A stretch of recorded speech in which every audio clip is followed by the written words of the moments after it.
Soy el doctor Carlos Saavedra Ramírez, médico neumólogo del INEM. Tengo el honor de presentar a la doctora Catherine Gutarra, past presidente de la Sociedad Peruana de Neumología, actual jefe del Servicio de Neumología del INEM, presidenta del Comité de Cáncer de la Sociedad Peruana de Neumología, docente universitaria, miembro del ALAC y RS. Dentro de las actividades de capacitación de la Escuela de Excelencia en el Control del Tabaco, la doctora va a desarrollar el tema tabaco y enfermedades del pulmón. Adelante, doctora Gutarra. Muy buenas tardes y gracias por la presentación, doctor Saavedra. Para mí es un gusto y un honor poder dar esta pequeña charla en relación a tabaco y enfermedades pulmonares. Agradeciendo siempre a la doctora Morín, su persona, y al Comité de Tabaco por permitirnos conversar acerca del tema tan importante como es el tabaco para una institución oncológica como es nuestro INEM. Bien, en primer lugar, quería un poco conversar del tema de tabaco y enfermedades pulmonares y más o menos ponernos el marco de esta presentación. Sabemos nosotros de que el tabaco va a tener repercusiones y daños del consumo al consumir esta sustancia en diferentes entidades pulmonares.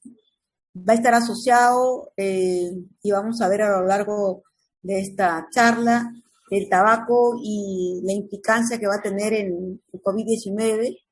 Es para todos nosotros ya conocido que el tabaco es un principal factor de riesgo para la enfermedad pulmonar obstructiva crónica, obviamente para cáncer de pulmón y las enfermedades pulmonares intersticiales, que ahora se ha desarrollado con una gran gama de esta patología, principalmente estas y, bueno, otras entidades también pulmonares.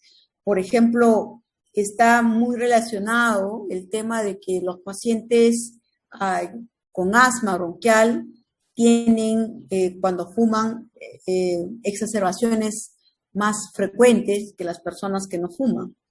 Y también se ha visto las crisis o las exacerbaciones de asma bronquial en la población infantil, siendo ellos fumadores pasivos, porque algún familiar en casa fuma, entonces el niño hace con mucha más frecuencia una exacerbación de asma bronquial que a veces amerita hospitalización y a veces amerita un manejo mucho más exhaustivo.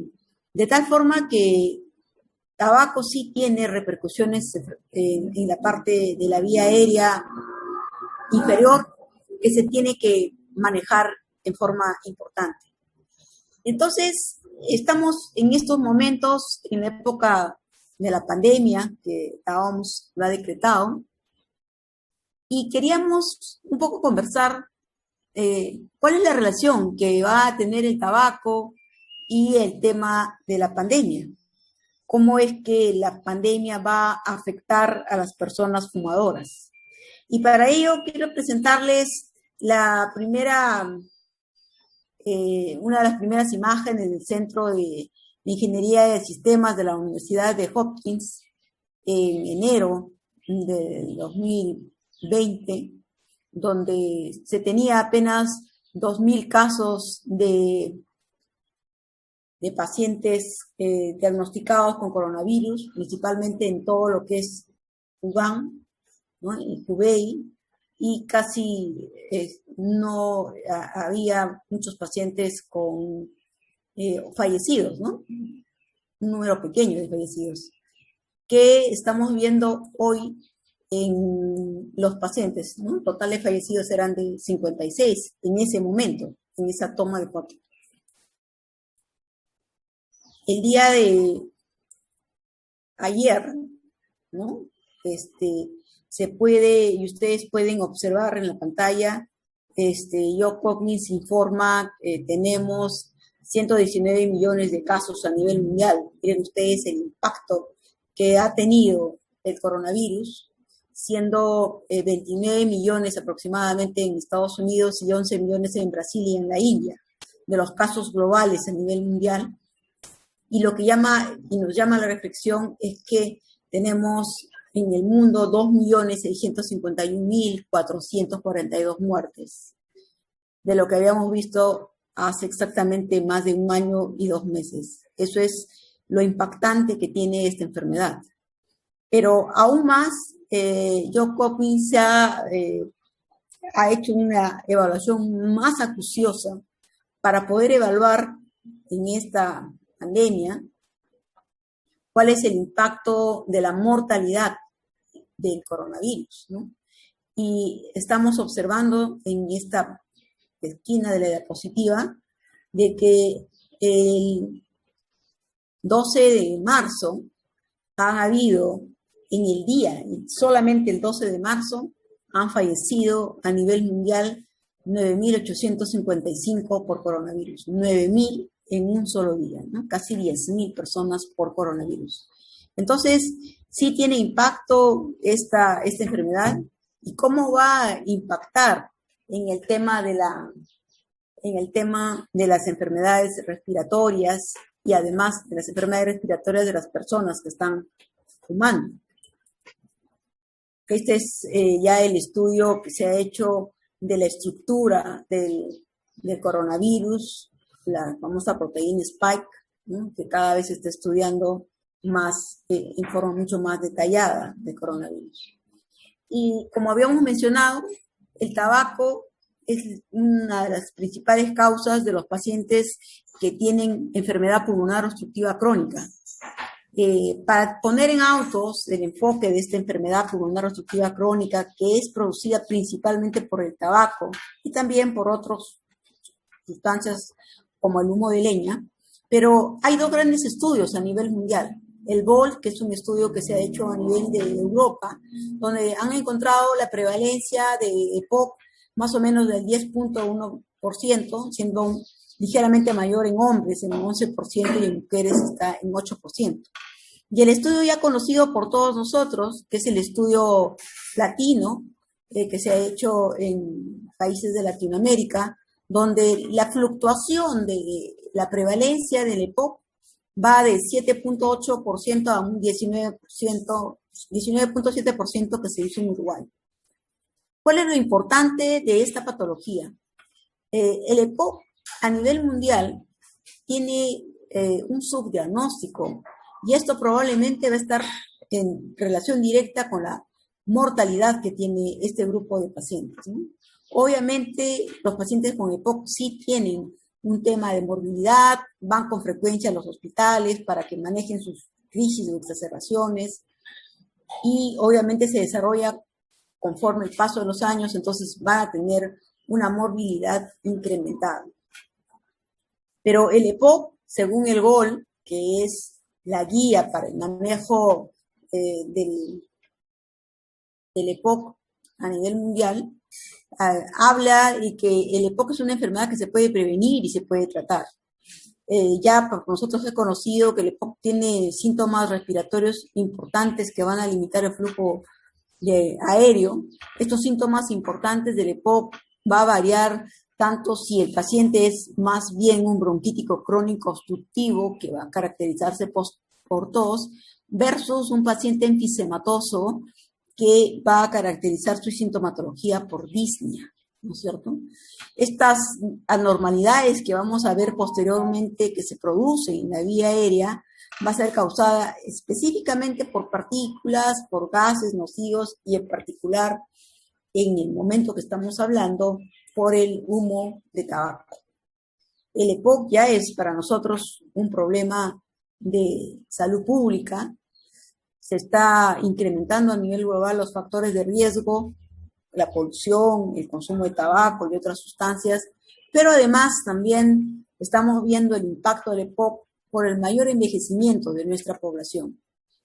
Es en estos momentos, según el GOL, la 4ª causa de mortalidad en el mundo. Por eso es que la Organización Mundial de la Salud ha referido de que para difundir en la población médica y en la población de todo el personal de salud, se debe realizar, en particular en el Perú, actividades para definir cuál es el rol del EPOC, cuáles son y cómo podemos hacer el diagnóstico precozmente. Entonces se ha establecido en el Perú que el tercer miércoles del mes de noviembre es el Día Mundial del EPOC para hacer actividades de difusión de lo que significa esta enfermedad que tiene tan alta mortalidad. El GOL ha calculado que para el 2060 van a haber aproximadamente 5.4 millones de muertes anuales por el tema de esta enfermedad que todavía en nuestro país está siendo subdiagnosticada. El EPOC, a diferencia del asma, tiene un diagnóstico a la par clínico, o sea, paciente mayor de 40 años en promedio, que tiene tos y disnea, y que acude a los servicios de salud y se le evalúa clínicamente para ver si tiene algunos estigmas que puedan hacernos pensar en EPOC. A estos pacientes, para hacer el diagnóstico final, se les tiene que hacer pruebas funcionales. Una de las determinantes e iniciales, diríamos nosotros, es la prueba de espirometría, ¿no? La prueba de espirometría me va a definir los grados del EPOC que tenga el paciente, ¿cierto? Grado 1 más de 80% del BF1 y grado 4 menor del 30% del BF1. Estas pruebas diagnósticas son el BF1 sobre la capacidad vital forzada menor del 70% post broncodilatación, me define el diagnóstico y el grado de severidad lo voy a ver con el BF1. A la par de esta evaluación que se hacía muy rutinariamente, el GOL ha implementado unas evaluaciones más puntuales, como es ver si el paciente tiene unas exacerbaciones durante el curso de su enfermedad. O sea, si va más de 2 veces al hospital, si ha tenido exacerbaciones, si ha tenido necesidad de quedarse hospitalizado. Y a la par también, por ser una enfermedad que marca la pauta con el tema de la disnea, también se evalúan cuestionarios del CAT que me van a dar esas valoraciones y el cuestionario que valora la disnea del MRC modificado, que esto me va a permitir ver en qué cuadrante se halla mi paciente y esto en función de ver cuál es el manejo que me corresponde darle a ese paciente, de acuerdo a todo el enfoque que se tiene. Entonces, esto es el manejo actualizado de la enfermedad pulmonar obstructiva crónica, producida principalmente por el humo de tabaco. Solamente para remarcar, como saben, el humo de tabaco y otras sustancias irritantes que van a producir la enfermedad pulmonar obstructiva crónica, van a producir a nivel del epitelio daño, a nivel del factor transformante beta, que va finalmente a producir en vía aérea, que ahora ya no se dice pequeña, pues vía aérea periférica, la vía aérea pequeña, perdón, un tema de fibrosis, pero además actuando a nivel de los macrófagos y principalmente del neutrófilo, van a actuar a nivel de las metaloproteasas, que van a producir lo que nosotros conocemos, el paciente que viene a la consulta por disnea, donde va a haber una destrucción de la pared alveolar, ese paciente es el paciente efinsematoso, y por otro lado, el paciente que por este complejo de las metaloproteasas van a producir a nivel de la vía aérea un importante proceso inflamatorio que va a producir que el paciente tenga bastante flema, expectoración, ¿no? Una importante hipersecreción. Este es el que nosotros antes denominábamos el paciente bronquítico crónico obstructivo y que hoy por hoy tenemos ya a ambas entidades, tanto el emfisema-toso como el bronquítico crónico obstructivo, dentro de la gran gama que conocemos, la enfermedad pulmonar obstructiva crónica. Entonces, en este panorama de proceso inflamatorio, de destrucción de la pared alveolar, de mucus, de edema, disminución de la luz bronquial, ¿qué hace el coronavirus? ¿Qué pasa con este paciente que tiene ya EPOC, que está diagnosticado, que está en nuestros servicios, que está en nuestra institución y al cual este paciente, que esta enfermedad ha sido causada por el tabaco, ¿no es cierto? Y a este paciente le da el coronavirus. ¿Qué estudios se han hecho para evaluar a este paciente con EPOC producido por el tabaco que ha hecho una infección por coronavirus. En general, hay múltiples estudios que se han podido evaluar, pero este es uno de los estudios más importantes porque, como ustedes habrán podido observar a lo largo de todo este año, hemos hablado de esta enzima convertidora de angiotensina 2, que es la expresión que se va a dar en la vía aérea, y para ver cómo se comporta esta enfermedad. Entonces, ellos quisieron determinar si los pacientes fumadores y los pacientes con EPOC tenían mayor expresión de la enzima convertidora de angiotensina en las células epiteliales bronquiales del tracto respiratorio inferior. Decían, ¿por qué los pacientes con EPOC? ¿Cómo es el comportamiento de esos pacientes con EPOC? Y quisieron determinar de manera objetiva esta expresión de esta enzima convertidora de angiotensina 2 en las células epiteliales bronquiales. ¿Y cuáles son los criterios que utilizaron para realizar este examen? Primero, de que tenían que ser fumadores actuales, otro que tenían que ser fumadores con EPOC y los controles que no eran fumadores. La edad promedio que ingresaron para este estudio fue de 64 años. ¿Qué análisis le hicieron a estos pacientes? Como saben, todos eran fumadores y para corroborar si tenían EPOC o no y para ver cómo estaba su función pulmonar, se le hizo la espirometría con los criterios ATS conocidos por nosotros, se les hizo broncoscopía, con cepillado bronquial, y lo más impactante de este estudio, se les hizo una biopsia para estudiar precisamente lo que se habían planteado en el estudio, ver cómo está la expresión proteica de la enzima convertidora de angiotensina 2, cómo están sus niveles de esta enzima en esas biopsias. ¿Y qué encontraron? Se hizo las respectivas tinciones de las biopsias y se pudo observar, este es el epitelio de los pacientes que no son fumadores, y se pudo observar que la tinción de la proteína de la enzima convertidora de angiotensina 2 en las vías aéreas de los individuos fumadores era en forma importante más elevada que en los pacientes que no fuman, ¿no? Cuando lo quisieron evaluar la intensidad, ustedes pueden ver que los pacientes que fuman y en los pacientes que tienen EPOC, obviamente la expresión de la enzima convertidora de angiotensina 2 era mayor. Y también se puede observar el daño que hace el coronavirus cuando se hace esta evaluación y evalúan esta enzima convertidora de angiotensina 2 en los que no son fumadores, en los exfumadores y en los fumadores actuales. Podemos ver que los fumadores actuales tienen más o menos 4 veces más cuentas por millón que los pacientes que no son fumadores. Este trabajo, entonces, concluyó de manera objetiva, fehaciente, con biopsia, que esta expresión de la enzima convertidora de angiotensina 2 está incrementada en fumadores actuales y en los pacientes que son portadores de EPOC. Entonces ellos concluyen también que esto nos podría explicar el mayor riesgo de EPOC grave en estas poblaciones.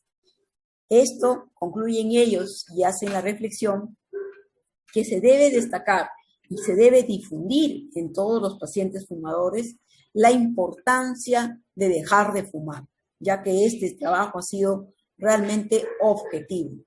Y la otra conclusión que dan es de que si nosotros conocemos esto, sabemos de que los pacientes con EPOC, los pacientes fumadores actuales, van a comportarse o van a tener o van a hacer un cuadro grave de COVID-19, entonces se debe hacer una vigilancia muy estrecha en estos grupos de riesgo para prevenir estas complicaciones y hacer o tratar en lo posible de hacer un diagnóstico precoz del COVID-19 para poderlos atender en forma óptima.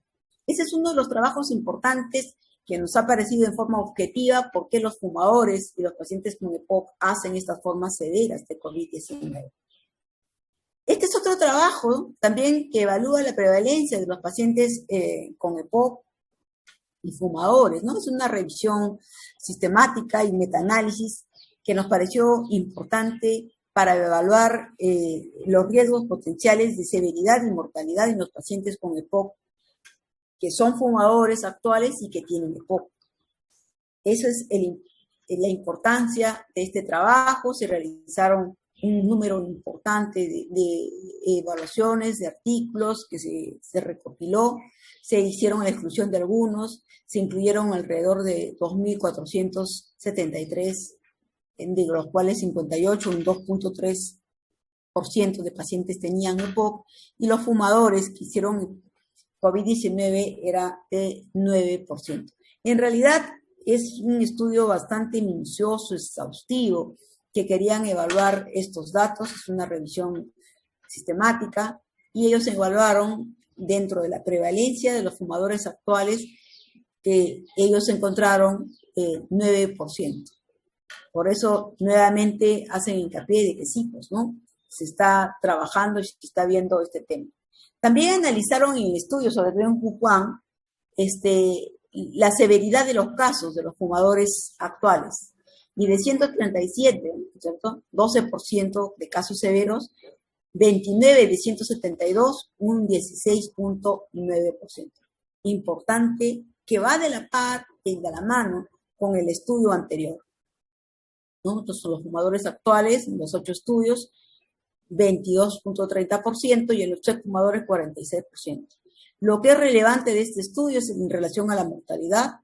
Los fumadores actuales tenían, porque es un grupo pequeño, ¿no?, un 38.5% de mortalidad. Importante remarcar, y ellos concluyen nuevamente que existe un mayor riesgo de severidad de la enfermedad y la mortalidad del COVID-19 en los pacientes que son fumadores actuales.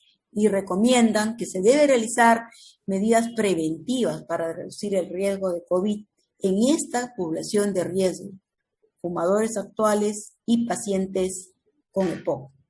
Por ello, el GOL, que son la Iniciativa Global para el Manejo del EPOC, reconoce que las personas con EPOC están entre los peor afectados por el COVID, y ellos están realizando un trabajo arduo para ver cómo se puede, en conjunto con la OMS, minimizar este impacto tan grande que tiene en estas poblaciones de riesgo que nosotros estamos observando. Y finalmente, este es un trabajo en relación también a las comorbilidades, ¿no es cierto? Sabemos nosotros, y es de más conocido, en todo este año hemos recibido información sobre que los pacientes que tienen más comorbilidades obviamente van a ser mayor severidad de la enfermedad del COVID. Entonces, ¿cuántas en relación a las comorbilidades? Si uno no tiene comorbilidades, obviamente la falla o el riesgo es menor versus si el paciente tiene una comorbilidad. Cuando estudian si el paciente no tiene ninguna comorbilidad, casi tiene un riesgo, pero si el paciente tiene más de una comorbilidad o tiene más de 2 comorbilidades, obviamente el riesgo se incrementa. Y acá estamos viendo de forma contundente también cómo el coronavirus, nuevamente en relación al tipo de comorbilidad, miren ustedes el Hazard ratios que tiene con EPOC, que es 2.68, que está muy por debajo solamente de los tumores malignos, que está en 3.5, y luego va de la par diabetes e hipertensión. Entonces sí es importante, pero un Hazard ratios de 2.6 versus 1.5 y 1.5.75 de diabetes e hipertensión. O sea, EPOC casi no se menciona, pero hay que tenerlo en cuenta. Siempre mencionamos diabetes, hipertensión, sobrepeso, obesidad, etcétera, pero EPOC no se menciona con la frecuencia que se debería manejar a pesar de tener un Hazard ratios tan importante. Los pacientes que tienen EPOC, que son fumadores, hacen una severidad importante versus los que no tienen EPOC. Miren, aquí 15 y aquí los que tienen EPOC, la severidad es más o menos 62. Los que van a UCI, los que no tienen EPOC es 5.9 y los que tienen EPOC es un 29.2. Y la tasa de fallecimientos también es relevante, 2.8 con los que no tienen EPOC versus 25 con los que tienen EPOC, y al igual que la ventilación mecánica. ¿Quiénes ingresan más a ventilación mecánica? Obviamente la gente que tiene EPOC.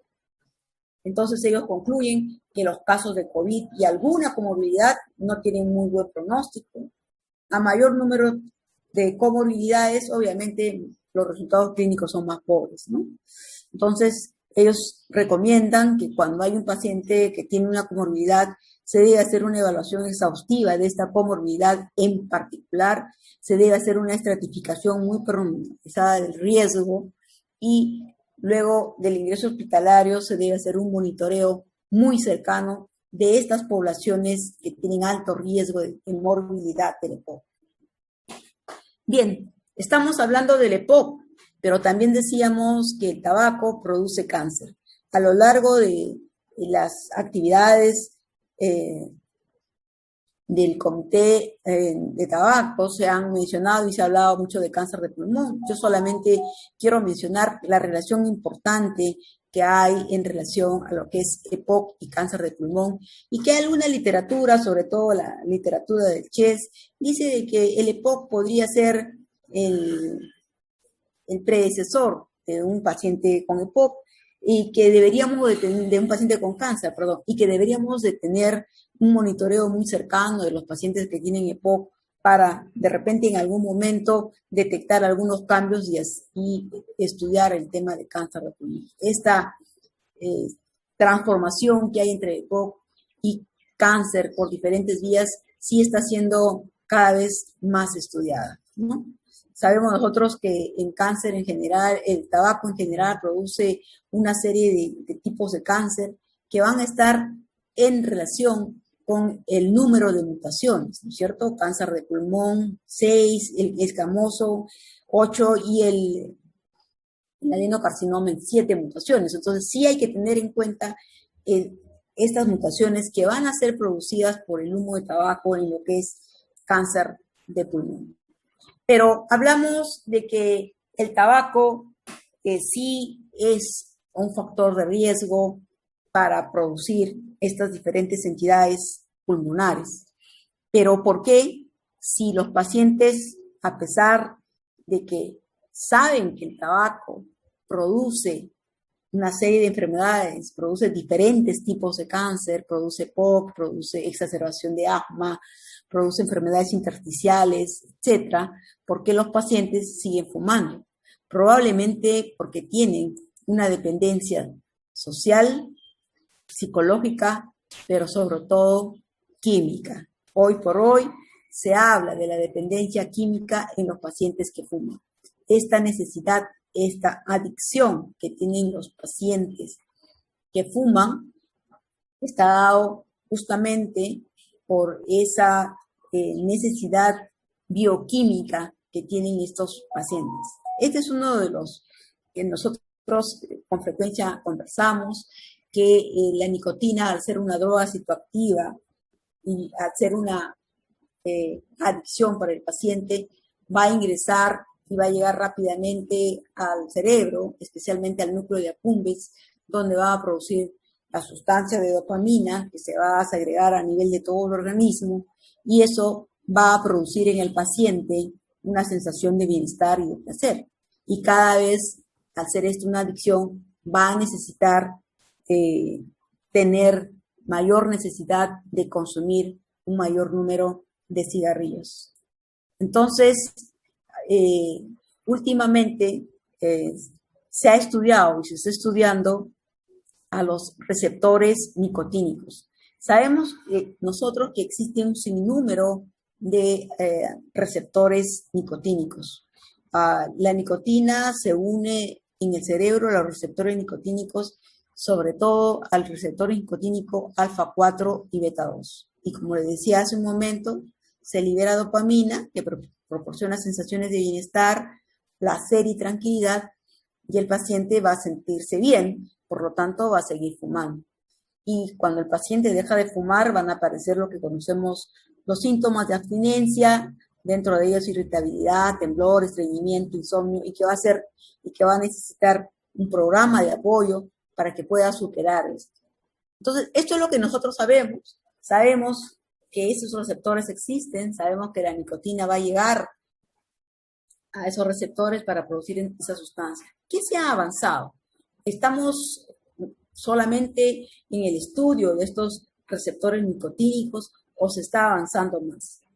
En el 2005, en el American Respiratory Disease, salió un artículo donde decía de que se está estudiando desde el punto de vista genético a nivel de diversos cromosomas, que ya hay lugares del cromosoma o sitios especiales, locus, donde están encontrando una estructura de pacientes que están relacionados con la adicción al cigarrillo, que desarrollan EPOC y que tienen cáncer de pulmón.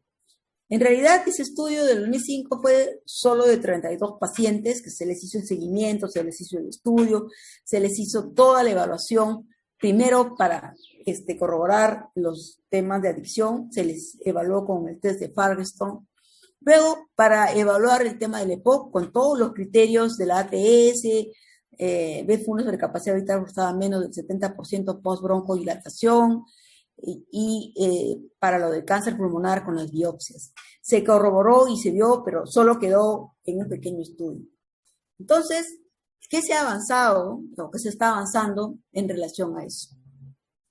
Este es un estudio que se ha presentado en el 2019, donde evaluaron igual el tabaco y el riesgo de desarrollar primero adicción, luego enfermedad pulmonar obstructiva crónica y cáncer de pulmón.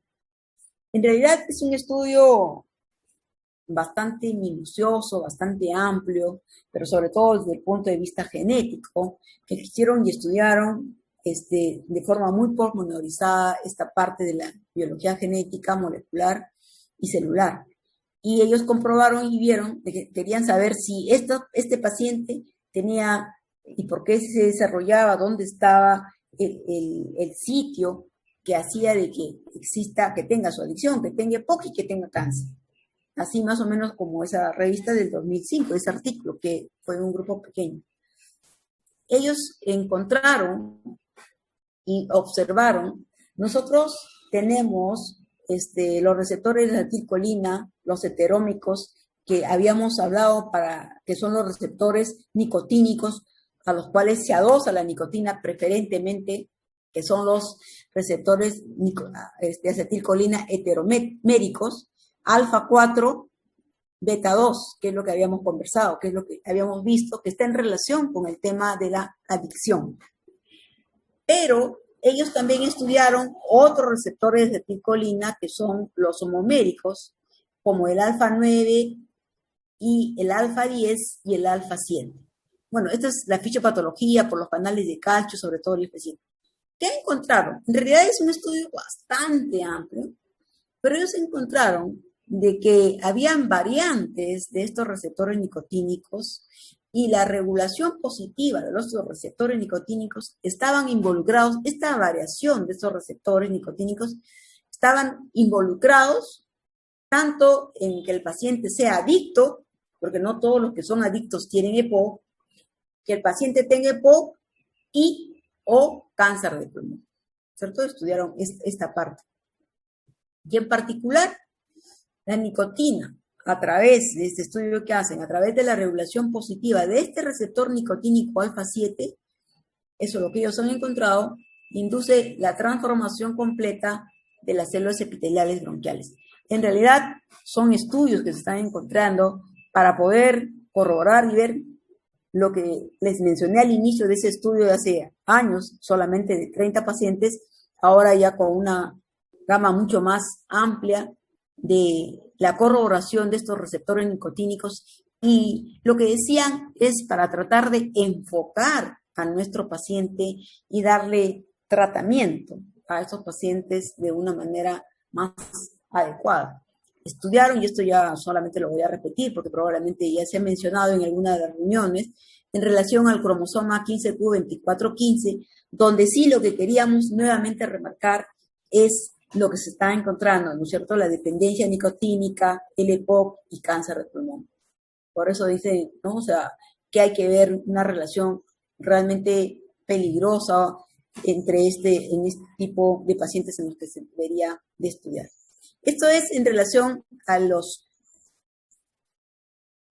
pacientes con EPOC y tabaco.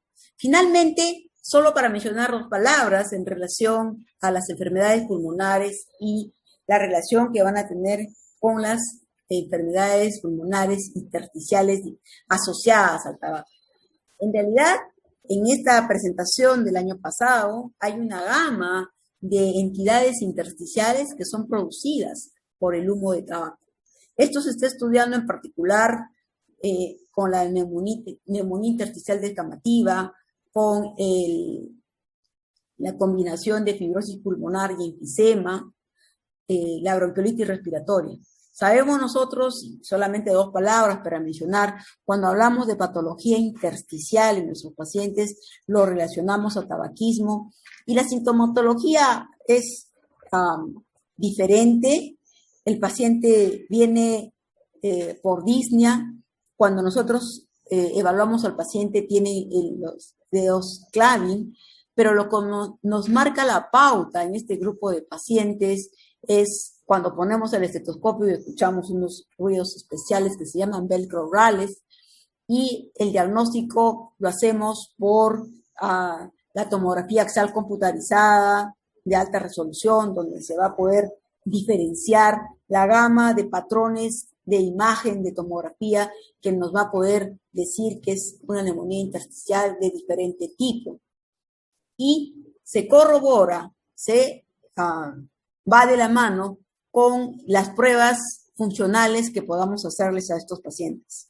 En estos pacientes se hace pruebas funcionales desde una espirometría que van a salir patrones sugerentes de restricción. Por eso es que en los pacientes con patología intersticial se completa con las pruebas que felizmente contamos en esta institución de pletismografía y difusión de monóxido de carbono, ¿cierto? Para hacer un diagnóstico mucho más completo y estricto de esta patología. Y a la par, siempre el diagnóstico diferencial con una gama de colagenopatías que también producen las neumonías intersticiales. En realidad es todo un capítulo sobre cómo manejar la patología de EPOC de EPIC, de patología intersticial producida por tabaco, pero hay que tenerlo en cuenta. Cada vez más se está viendo esta patología intersticial asociada a tabaco. Finalmente, estamos en el Perú. La tasa de tuberculosis en el Perú está existiendo. ¿Cuál es la relación que hay con el tabaco y la tuberculosis? En general, hay múltiples estudios, múltiples trabajos que se han relacionado en lo que se refiere a los estudios que ha hecho la OMS y la Unión en relación a la conversión bacteriológica, la resistencia que pueden tener los medicamentos, la mortalidad, el comportamiento de la enfermedad. Y entonces, aquí es uno de los estudios donde se evaluaron 16.345 pacientes. Desde el año 2001 a 2003 se excluyó a los pacientes MDR. Saben ustedes que los pacientes que tienen MDR son aquellos que tienen resistencia a isoniazida y rifampicina. Se les hizo un seguimiento de 2 años y una reevaluación. Se evaluaron los pacientes que nunca habían fumado, los exfumadores y los fumadores actuales, ¿de acuerdo? Para hacer el diagnóstico de tuberculosis, ya sabemos nosotros, la prueba de oro para el diagnóstico de tuberculosis es el cultivo. Un BK sí te dice diagnóstico, pero ya en el seguimiento nosotros tenemos que corroborar si el paciente tiene tuberculosis con la prueba de oro, que es el cultivo del esputo o el estudio histológico del esputo. Tenemos ahora para hacer PCR en tejido para poder hacer un diagnóstico más exacto del paciente. Entonces, uno de los puntos que se evaluó en este estudio era en relación a la conversión bacteriológica, cuando se negativiza. En teoría, nosotros sabemos que los pacientes que tienen tuberculosis pulmonar BK positivo deberían de negativizarse más o menos en 2 a 4 semanas, en promedio, en general, si no tienes ninguna otra comorbilidad, ¿no? Los BKs. Los cultivos nos demoramos un poco más de tiempo para que se negativice. Entonces, ellos pusieron y evaluaron si los que no fumaban los exfumadores o los fumadores si se convertían, o sea, si negativizaban más rápido o demoraban. Y lo que encontraron en este estudio es que los pacientes que fumaban y tenían tuberculosis, su conversión, o sea, su conversión bacteriológica en cultivo se demoraba más que los pacientes que no fumaban. O sea, seguían con más carga bacteriana que los pacientes que no fumaban. Entonces, por eso es que cuando se conversa con los pacientes fumadores, se les indica, se les dice de que deben dejar de fumar, porque esto no nos ayuda a que se negativicen. Siguen las poblaciones bacilares de la tuberculosis siguiendo sin tener una buena respuesta. Entonces, esto se corroboró fundamentalmente en los fumadores actuales, pero también en los exfumadores, ¿no? En los no fumadores sí, la conversión era mucho más rápida. Por eso es que hay que insistir y evaluar que los pacientes que tienen tuberculosis y fuman deben dejar de fumar para evitar que siga persistiendo la bacteria en el organismo. Finalmente, la conclusión que se recomienda es de que fumar aumenta sustancialmente el riesgo y muerte por tuberculosis. Más del 20% de la incidencia mundial de tuberculosis puede atribuirse al tabaco. Y fumar aumenta, y esto sí es importante tenerlo en cuenta, porque como voy a repetir, estamos en el Perú, tenemos una alta carga de pacientes, no solamente pacientes con tuberculosis sensible, sino con tuberculosis MDR, con tuberculosis XDR, o sea, tenemos tuberculosis. Lima y Callao son los dos lugares del Perú, y luego el Oriente, y luego Piura, y luego Ica, que tienen alta densidad de tuberculosis. Entonces, fumar aumenta el riesgo de contraer tuberculosis en más de 2.5 veces. Eso sí hay que tenerlo en cuenta. Bien, eso era lo que nosotros queríamos mencionar. En realidad hay una gama de patología respiratoria que está relacionada al tabaco o a la exacerbación de algunas otras entidades que se debe tener en cuenta y se debe manejar. Eso es que siempre hay que mencionar en los pacientes que fuman, tratar de detectar en lo que se refiere a enfermedades respiratorias estas, ¿no? Hay otra gama de patologías, pero en enfermedades respiratorias queremos hacer énfasis principalmente en estas, ¿no? O sea, el EPOC, obviamente cáncer de pulmón, las enfermedades intersticiales y la relación que existe con tabaco, que se debe tener una buena evaluación. Con esto yo creo que termino, agradezco a ustedes y estoy llana a poder responder cualquiera de sus preguntas. Muchas gracias. Muchas gracias por la didáctica y excelente exposición que nos ha permitido dilucidar que el tabaco es factor de riesgo y complicación de enfermedades respiratorias. Doctora, con frecuencia de forma errónea se considera que el consumo de tabaco es una opción exclusivamente personal. El hecho de que la mayoría de los fumadores intenta dejar de fumar cuando adquiere conocimiento de los efectos nocivos del tabaco, como usted muy bien lo ha mencionado, resulta bastante difícil, ¿no? Debido al poder adictivo de la nicotina. El 70% de los fumadores desea dejar de fumar, algunos lo intentan, pero son incapaces de mantenerse sin fumar más de unas horas. Debemos tener claros que el tabaquismo es una enfermedad crónica, adictiva, recidivante, ¿no? Que tiene una elevada prevalencia. Doctor, en este contexto, realizar un diagnóstico correcto del paciente fumador es fundamental. Como neumólogos y para el personal de la salud en general, ¿cómo debemos realizar el abordaje diagnóstico del tabaquismo? Muchas gracias por la pregunta, doctor Saavedra. Efectivamente, lo primero que debemos tener para todo el personal de salud es que el tabaquismo, como bien lo has mencionado, es una enfermedad. Y los criterios diagnósticos que se manejan ahora para hacer una enfermedad, pasamos desde hacer paquetes año, el número de paquetes años que se fuman al día, que es uno de los criterios más importantes, porque eso va a estar en relación con el riesgo de que puedas tener cáncer de pulmón. Por ejemplo, más de 30 paquetes año es uno de los criterios de riesgo para tener cáncer de pulmón. Igual, más de 20 paquetes año, pues, tiene riesgo de estar y poder desarrollar EPOC. Entonces, ese es uno de los criterios. El otro criterio es el test de dependencia de Firestone, que me va a permitir ver el grado de dependencia hacia la nicotina que tienes, ¿no? Que son varias preguntas: ¿a qué horas prendes tu primer cigarrillo? ¿Cuántos cigarrillos estás fumando al día? Si a pesar de estar en un lugar quieres seguir fumando, etcétera, etcétera. Más de 7, dependencia alta, ese paciente debe de ser evaluado como tal.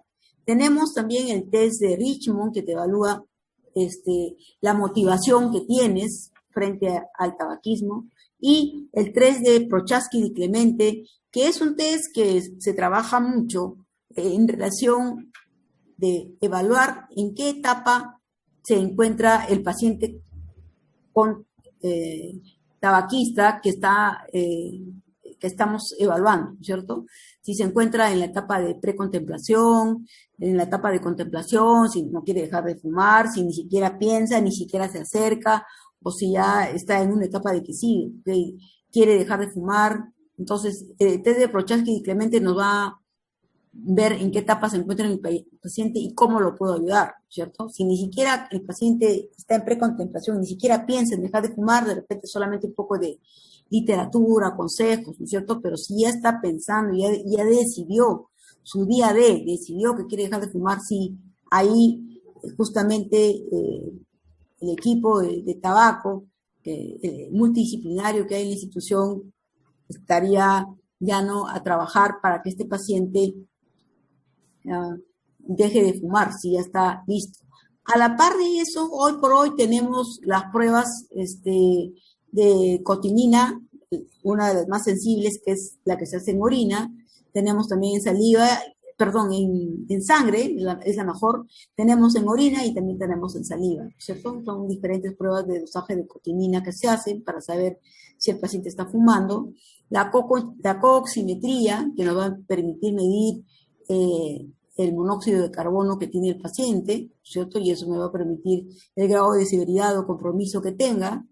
Y las pruebas de espirometría, que a lo largo del tiempo me van a permitir ver si es que el paciente fuma, cómo disminuye su capacidad pulmonar, digamos así, traducida en el BEF1, la prueba de pletismografía y la prueba de difusión de monóxido de carbono.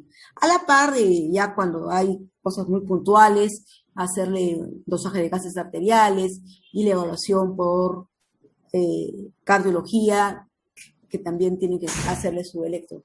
Con estas pruebas nosotros hacemos un diagnóstico y una evaluación puntual del paciente, lo catalogamos y vemos qué más podemos hacer. Al estar en una institución se completa con una tomografía de tórax contrastada.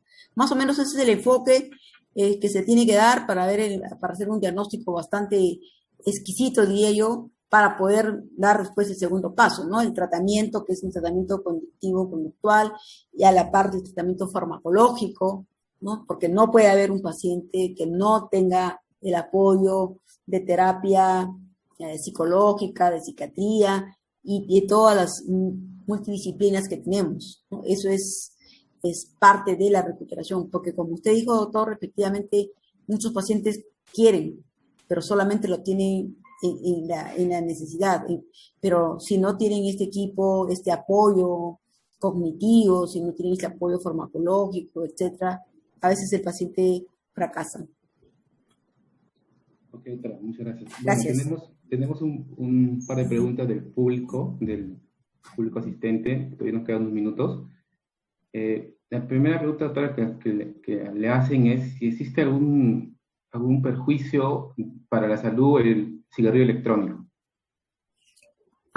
Bien, muchas gracias por la pregunta. Efectivamente, el cigarrillo electrónico tiene sustancias tóxicas, ya no es una alternativa para dejar de fumar. Ya todas las organizaciones mundiales, ATS, IER, SALAT, han recomendado que no se debe usar como una alternativa para dejar de fumar. Tiene prejuicios, obviamente hay algunas sustancias que puede a la larga producir efectos deleterios, pero fundamentalmente los 2 o 3 artículos que han salido en las revistas de neumología es que el paciente que fuma puede hacer una neumonía lipoidea, o sea, una neumonía grasosa por los componentes que tiene el cigarrillo electrónico y que utiliza el paciente al vapear. Eso produce síndrome de estrés respiratorio, neumonía. Ese reporte fue de pacientes que fallecieron por utilizar esta alternativa del cigarrillo electrónico.